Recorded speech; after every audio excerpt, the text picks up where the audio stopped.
Hello Warriors, this is Mars. Welcome back to the Conan Exiles training room. So today I have my homie Njippy. This was the last fight from our little bit of rounds for a few weeks ago. I wanted to do a little analysis video talking about the fights and Ready when you're ready. seeing where we made mistakes, where we could have capitalized.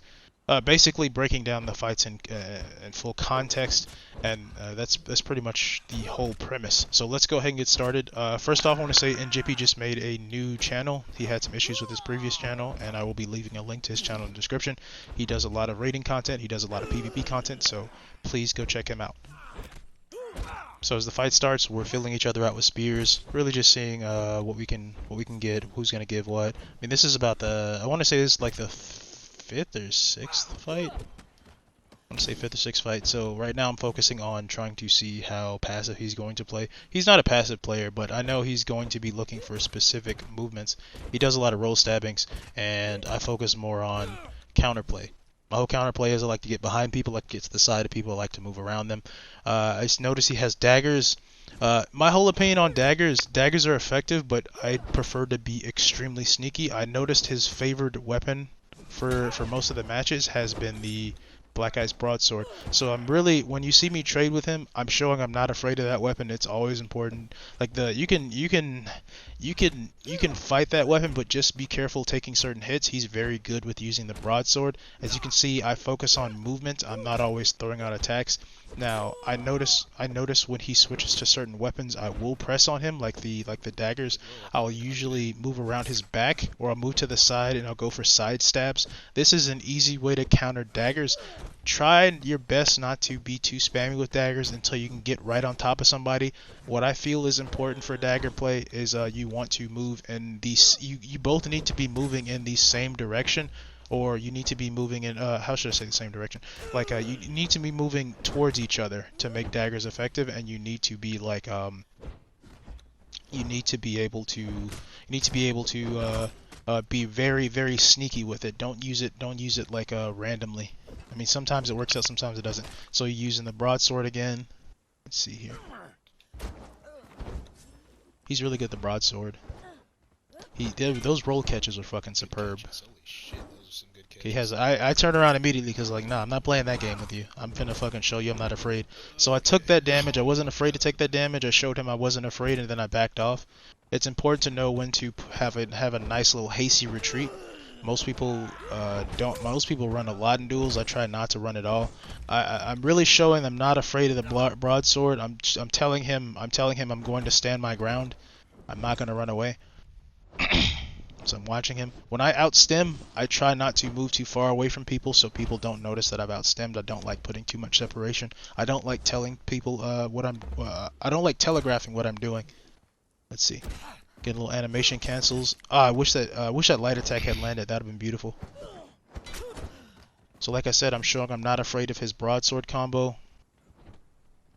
He's put a little distance. So like I said with the daggers, be very careful with the daggers because a good spear player will counter you super fucking hard.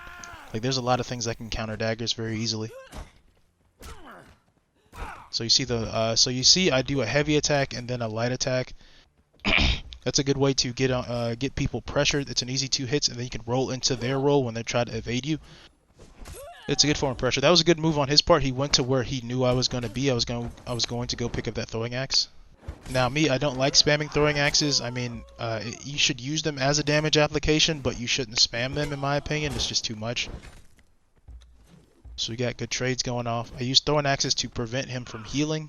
He did a good job. He knew I was going to do that, so I'm just going to pressure him a bit more.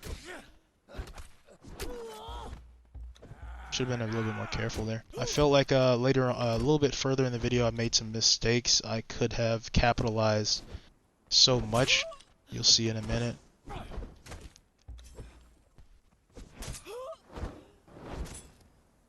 Here, I don't think he expected me to keep pressing on him right here. He kept trying to come for me, trying to put passive damage on me. Daggers are a good way to have passive damage. I'm really showing I'm not afraid of what he's going to do. That's the main focus. Be careful what weapons you do that against, though. It doesn't work against every single weapon, like Yog's Touch. It sometimes doesn't work against the Black Ice Broadsword. You just have to play very smart against it.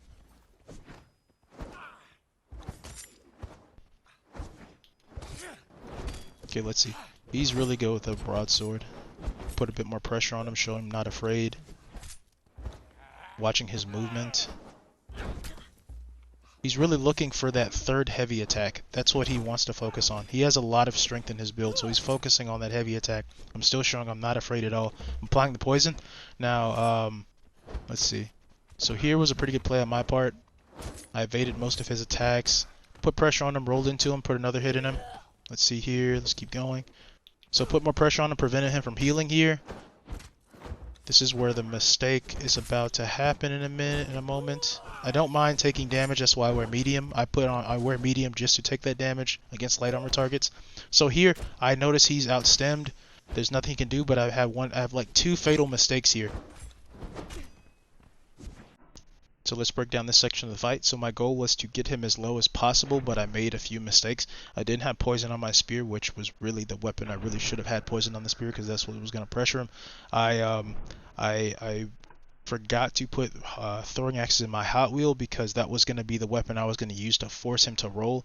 Instinctively, people roll once they've been hit by throwing axes, and when he rolled, I was going to roll and swap weapons while I was rolling and hit him with the Warhammer and prevent him from having any progress because I know he was either half stam or low stam. I was really trying to force him into making a mistake, but since a lot of those things had timing issues for me, it didn't work out. Good job. I was like GG there. So that's the end of the video. I hope you guys enjoyed it. I hope you found it. I hope you found some things you can integrate in your own playstyle. I want to say check out my man Njippy. He just started his channel out. Like I said, I will be leaving his channel in the description. So if you want good quality PvP content, please check him out. He's just starting back out. Also check out my homie Reaper. He's still uploading content for Conan. So if you're interested in any more Conan content, please check us out.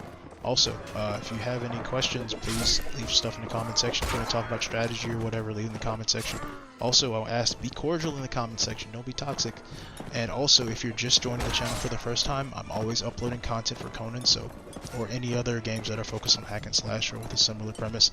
So I want to say, please subscribe. Also, thanks again for watching, and keep slaying.